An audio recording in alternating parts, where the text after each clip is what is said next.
Okay, and we're back. We need some more teaching, some lessons. So this is going to be lesson 8-7. We have this lesson and then kind of a half of a lesson tomorrow. And then we'll be in review mode for the test. That will be on Friday. Okay, so this is going to be factoring special cases. Okay, so we're going back to factoring. So our last lesson was 8-4, and it was simplifying or multiplying special cases. Now we're going to factor those special cases. So I'm going to kind of take you back to our lesson from Thursday that was due Friday and talk about the two patterns that we learned when we were simplifying. Oop, and that was supposed to be an I. Make that an I right there. Squaring a binomial. That was the first pattern that we learned. And then the second pattern that we learned was the product of a sum and difference. Okay, so when we're talking about these two different patterns, squaring a binomial means that I'd have a binomial like x plus 5, and then I would square it. Okay, and it was important for you to know that there's a pattern when we square a binomial, and it's not just square the x and square the 5. Okay, so when we simplify, like if this direction was to simplify and we said, okay, simplify x plus 5 squared, then what we would do is we'd say, oh, okay, I can't distribute a exponent. That doesn't work. The part of that kind of works, but not completely. But what's important that I want you to know is kind of the terminology, meaning when you square a binomial, what you make, the result of squaring a binomial, is a perfect square trinomial. Okay, it's important that you know that when you square a binomial, what you get is a perfect square trinomial. Just kind of like if I was to square 6, like if I took the number 6, 6 is not a perfect square, but if I squared 6, what I would get, the answer is a perfect square. We call 36 a perfect square. So in that same result, in that same idea, when you square a binomial, you get a perfect square trinomial. Kind of like when you square 6, you get a perfect square, which is 36. So when you square a binomial, you get a perfect square trinomial. So knowing what it means when I say squaring a binomial and knowing what I mean when I say perfect square trinomial, that's what I want you to do. Also, I want you to know how to square a binomial without having to put that in boxes or distribute a property in FOIL, and just know, oh, I square the first term. First term is x, and I square it. I square the second term, 5. That would give me 25. And then then to get the middle term, because it's not just x squared plus 25, that would be the wrong answer. You have to take the first term, x, times the second term, 5, and then hopefully you know what's coming up next, and that would be times 2. So then we'd say plus 10x. So this is a trinomial, obviously, but it's a special trinomial. It's a special case trinomial called a perfect square trinomial. So when you square a binomial, you get a perfect square trinomial. Okay? But then we have this other pattern, this other special case of when you have the same first and second term, like you have the same, there's an x, there's an x, there's a 5, there's a 5, but you don't have plus 5 or minus 5, you have the product, which means multiply, of a sum, two numbers added, and a difference, the same two numbers or the same two terms subtracted. That's called the product of a sum difference.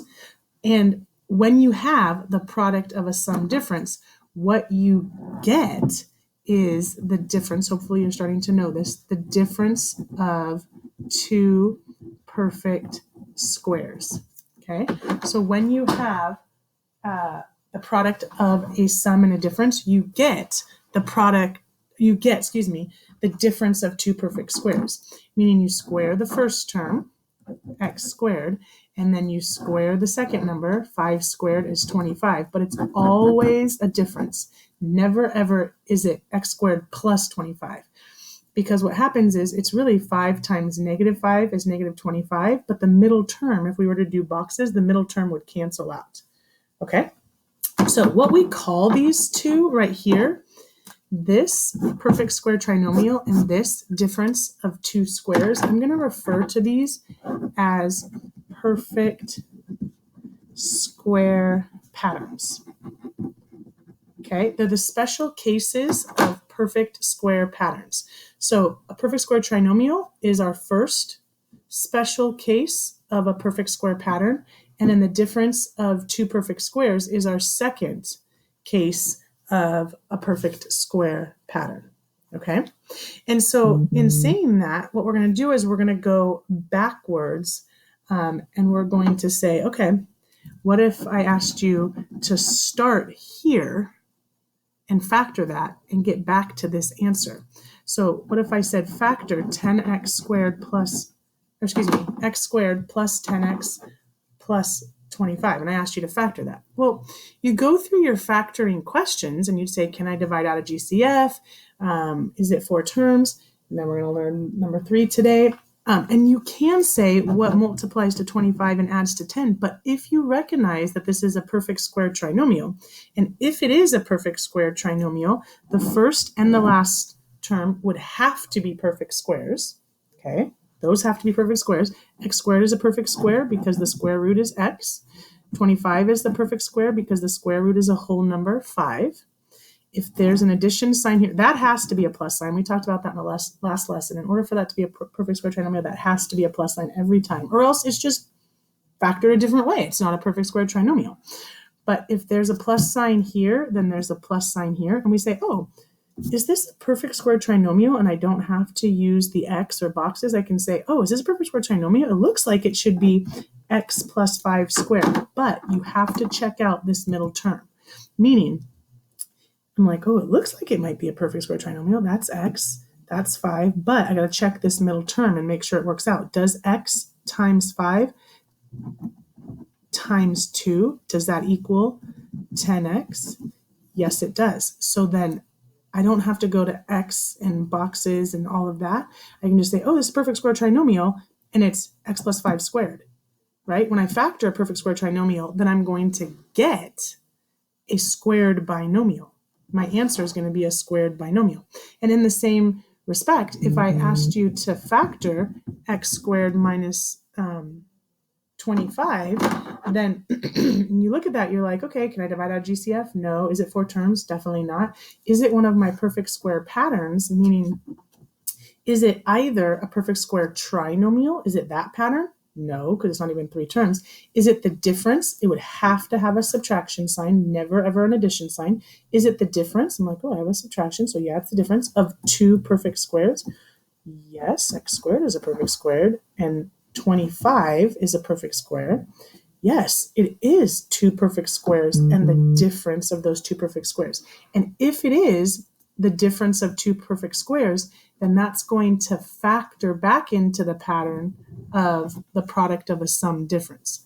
So I can just easily say, oh, I know the difference of 2 squares factors to the product of a sum difference. I square root the first term and I get x. I square root the second term, not negative 25, but positive 25, and I get 5. And I say the difference of 2 squares makes the product of a sum and a difference.